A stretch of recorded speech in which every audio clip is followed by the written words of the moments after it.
선생님, 기도 중에 담배를 피워도 되나요? 형제여, 그건 절대 안 되네. 기도는 신과 나누는 엄숙한 대화인데 그럴 순 없지. 선생님, 담배를 피우는 중에는 기도를 하면 안 되나요? 형제여, 기도는 때와 장소가 필요 없다네. 담배를 피우는 중에도 기도는 얼마든지 할 수 있는 것이지.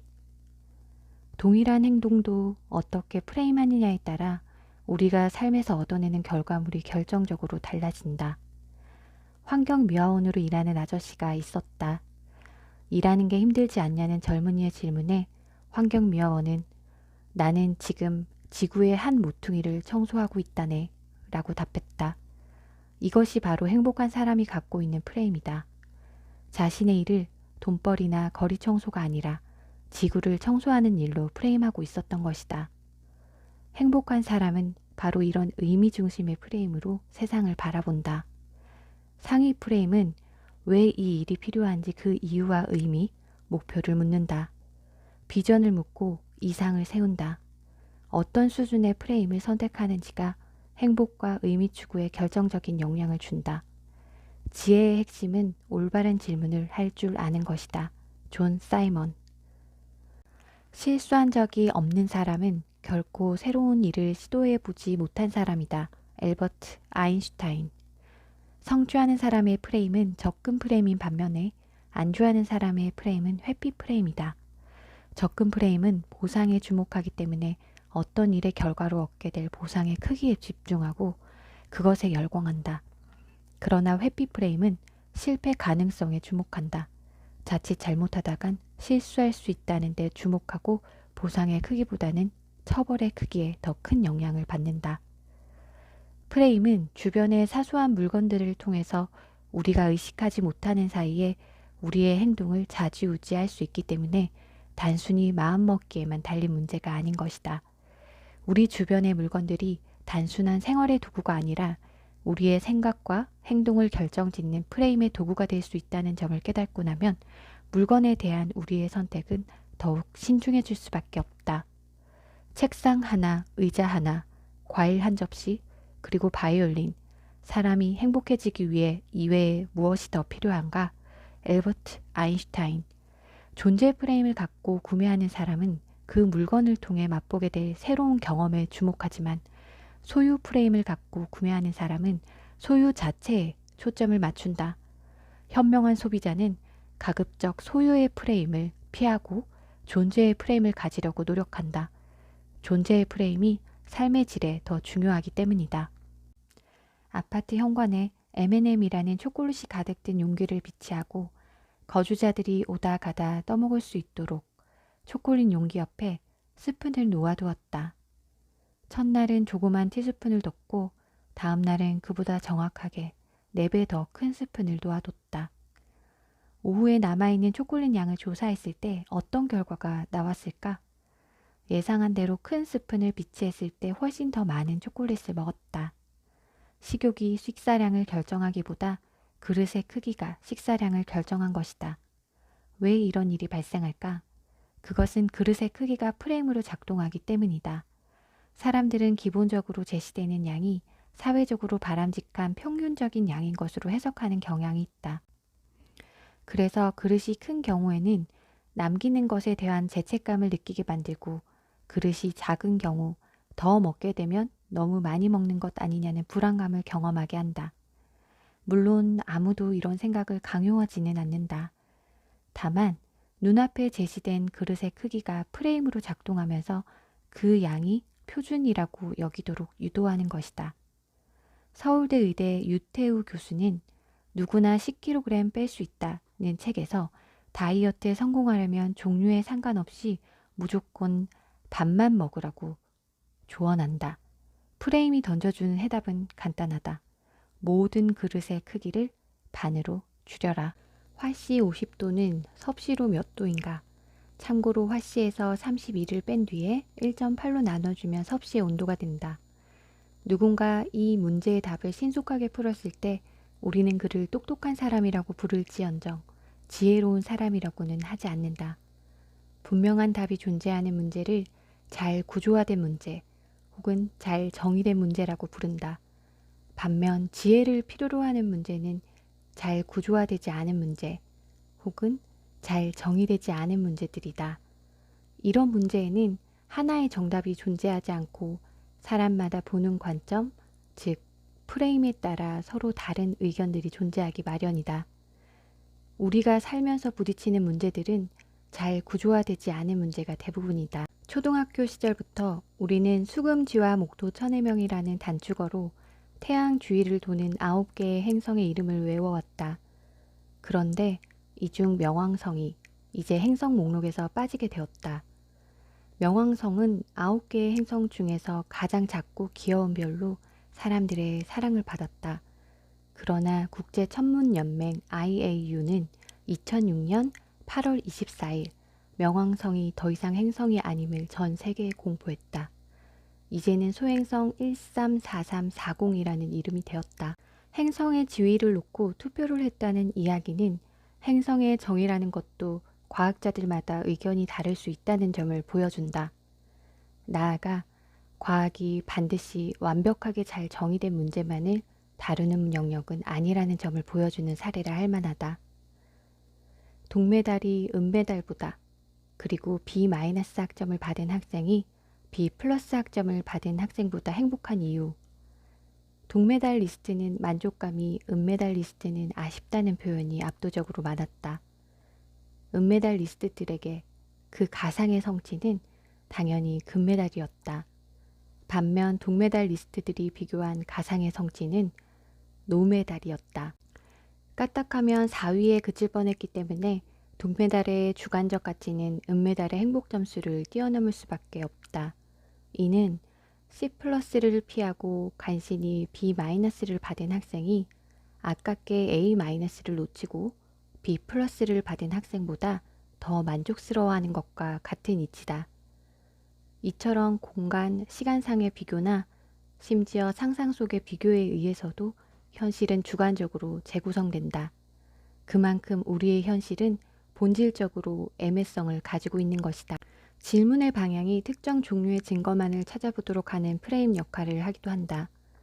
내가 외향적인가 라고 자문하게 되면 외향적으로 행동했던 증거만을 찾으려 하고 내성적으로 행동했던 증거는 잘 찾으려 하지 않는다.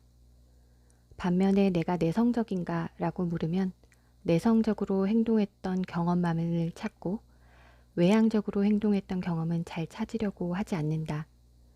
결국 질문의 방향에 일치하는 쪽으로 자기 판단이 이루어지게 되는 것이다.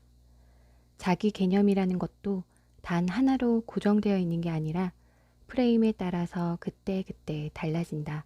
그리고 그 프레임은 질문의 방향과 같은 아주 사소한 요인에 의해서 결정되기도 한다.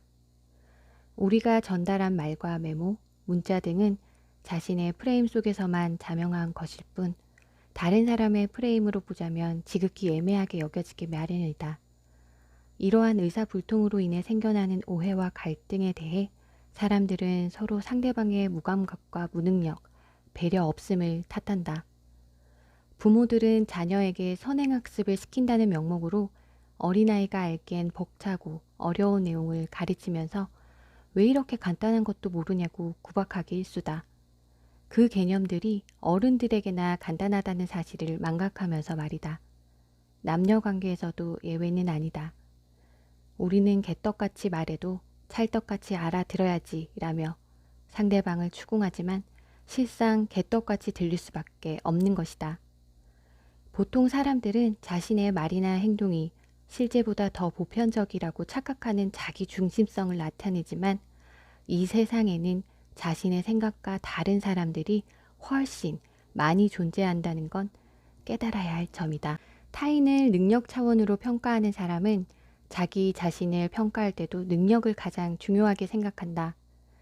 우리가 다른 사람들에 대해서 말하는 평가나 내용들을 보면 다른 사람이 어떤 사람인지에 대한 정보를 준다기보다 우리 자신이 어떤 사람인지를 더 많이 드러낸다. 그러니 자기 주변에 남을 헐뜯는 사람이 많다고 불평하는 사람이 있다면 가까이 하지 않는 것이 좋다. 그 주변 사람이 실제로 남을 헐뜯는 사람이어서 두려운 것이 아니라 그 사람 자신이 남의 허물을 습관적으로 들춰내는 사람일 가능성이 높기 때문이다. 이 부분을 읽으면서 좀 뜨끔했어요. 다른 사람들을 평가하는 기준 자체가 자신이라고 하니까요.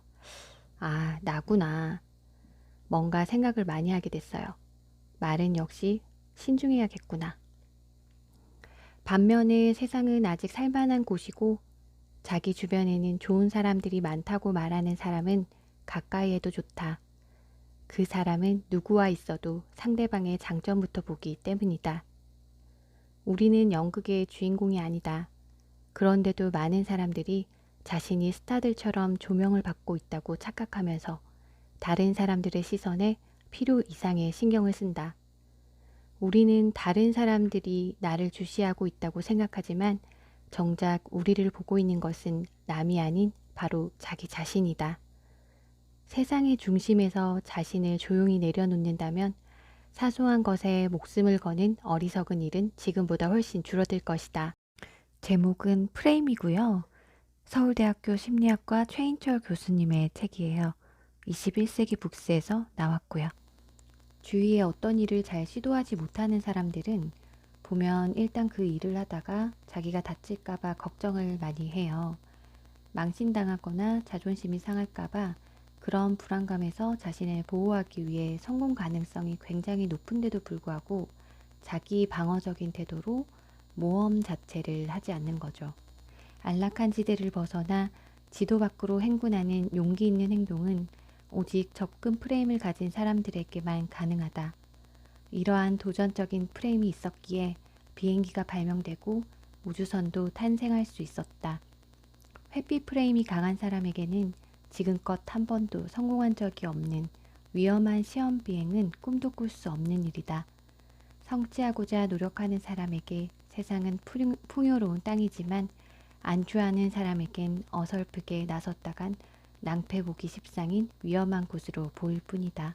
한때 펩시와 코카콜라 간의 콜라 전쟁에서 펩시를 승리로 이끌었던 존 스컬리가 프레임을 바꿔서 마케팅에 성공을 했다고 해요. 원래 펩시는 코카콜라의 성공이 그 특유의 병 디자인에 있다고 생각을 하고 그것보다 나은 디자인을 만들어야 한다는 프레임을 가지고 있었다고 해요.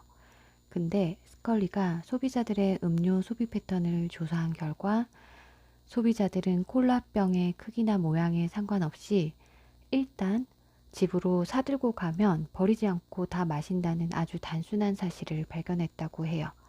그래서 펩시의 병을 코카콜라보다 더 크게 만든 거죠. 그리고 집으로 들고 가기 편하게 다양한 크기의 패키지 상품들을 내놓았더니 그 결과가 대성공이었던 거죠. 우리 주변에도 이런 경우가 종종 있는 것 같아요. 정작 다른 시선으로 보게 되면 의외로 문제가 쉽게 해결되는 경우가 많더라고요. 그래서 일반적으로 사람들이 생각하는 것보다 어떤 문제를 볼 때 비판적으로 보거나 더 객관적이고 분석적으로 볼 필요가 있고 좀 다양한 프레임으로 문제를 볼 수 있는 힘을 기르는 것도 좋은 것 같아요. 제가 한때 인스타에 빠졌던 적이 있었는데 물론 잘 활용하면 굉장한 시너지도 있고 도움이 많이 되죠. 요즘은 SNS도 그렇고 뭐 유튜브도 그렇고 알고리즘이 장난 아니죠. 어떻게 그렇게 내가 생각하는 필요한 것들을 눈앞에 스치도록 하는지 대단한 것 같아요. 그 중에 인스타에서 물건을 파시는 분들이 많아요. 라이브 방송 같은 걸로 친근감도 많이 형성을 해서 그 사람은 나를 모르지만 나는 그 사람이 너무 친근한 거죠. 그래서 나랑 뭔가 잘 통하는 것 같고 내가 그게 지금 없으면 안 될 것 같은 느낌이 들게 하는 거예요. 그리고 그런 것들은 꼭 한정 수량으로 판매를 하더라고요. 지금 아니면 사지 못하게 뭔가 심리적으로 자극을 하는데 물론 그 사람들 입장에서도 그렇게 해야 재고가 남지 않고 저렴하게 판매가 가능하다. 물론 맞는 말이겠죠. 판매 구조상 저렴하게 팔려면 어쩔 수 없는 부분이 있기는 한데 제가 그렇게 해서 옷도 사고 뭐 식기도 사고 음식도 사고 냄비도 사고 뭐 그랬었어요. 근데 사실 그동안 없이도 잘 살았던 것들이거든요. 하지만 있으면 더 잘 살 것 같고 사고 나면 활용을 굉장히 잘 할 것 같았던 거죠. 근데 어떻게 됐을까요? 물론 사용한 것도 있지만 대부분은 포장도 뜯지 않고 쌓아두게 되더라고요. 그게 바로 소유 프레임이었던 것 같아요. 지금은 어떻게 하냐면요. 완전 미니멀리즘은 아닌데 미니멀리즘을 추구하는 편이에요. 제가 불편하지 않을 만큼의 미니멀만 추구를 하고 있는데 이게 저한테는 굉장히 좋은 것 같아요. 물건을 사지 않는 것. 돈도 돈이지만 어떤 물건들이 있으면 정리를 하고 청소를 해야 하는 부분들이 없어지는 거죠. 그런 시간들이 절약이 되고 요즘은 공간도 돈이잖아요. 공간이 남게 되고 장점이 정말 많아요. 저는 그래서 내가 정말 필요한 것들을 바로 사지 않고 일단 적어둬요. 의외로 다른 걸로 대체가 가능한 부분이 굉장히 많거든요. 그러다 보면 뿌듯하기까지 할 때도 있어요. 그 절제력에 스스로 감탄하게 돼서 더 잘할 수 있을 것 같다는 자신감도 점점 올라가게 되는 거죠. 그렇게 아꼈던 부분들은 경험하는 데 많이 쓰려고 노력을 해요. 예전에는 선물 같은 것도 물건으로 많이 줬었는데 물건은 그 소유 욕구 자체가 언젠가는 없어지는 것 같아요. 그래서 되도록이면 기억에 많이 남을 수 있고 그때만 할 수 있는 돈으로 살 수 없는 경험이 되는 선물을 주려고 하는 편인 것 같아요. 그리고 평소에 내가 어떤 식으로 질문하느냐가 굉장히 중요하다고 하잖아요. 되도록이면 내가 되기를 바라는 쪽으로 질문을 하는 습관을 가지는 게 좋을 것 같다고 느껴졌어요.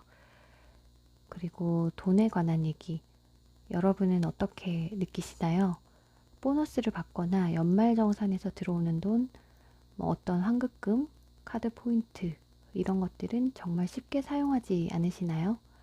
공돈이나 푼돈이라 여겨질 법한 것들에 이름을 붙이지 않고 다 모아서 일단은 통장에 2주간 넣어둬 보는 걸로 해보려고요.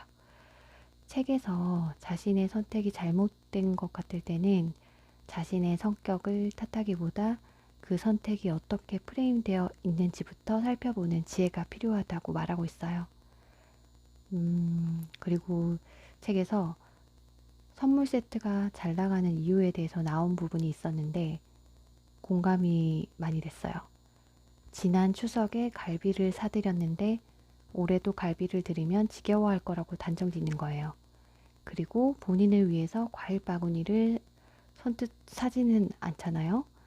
그냥 내가 좋아하는 과일만 골라서 사는 게 보통인데 사람들은 다른 사람에게 줄 선물을 살 때는 훨씬 더 다양한 물품을 구입한다고 해요.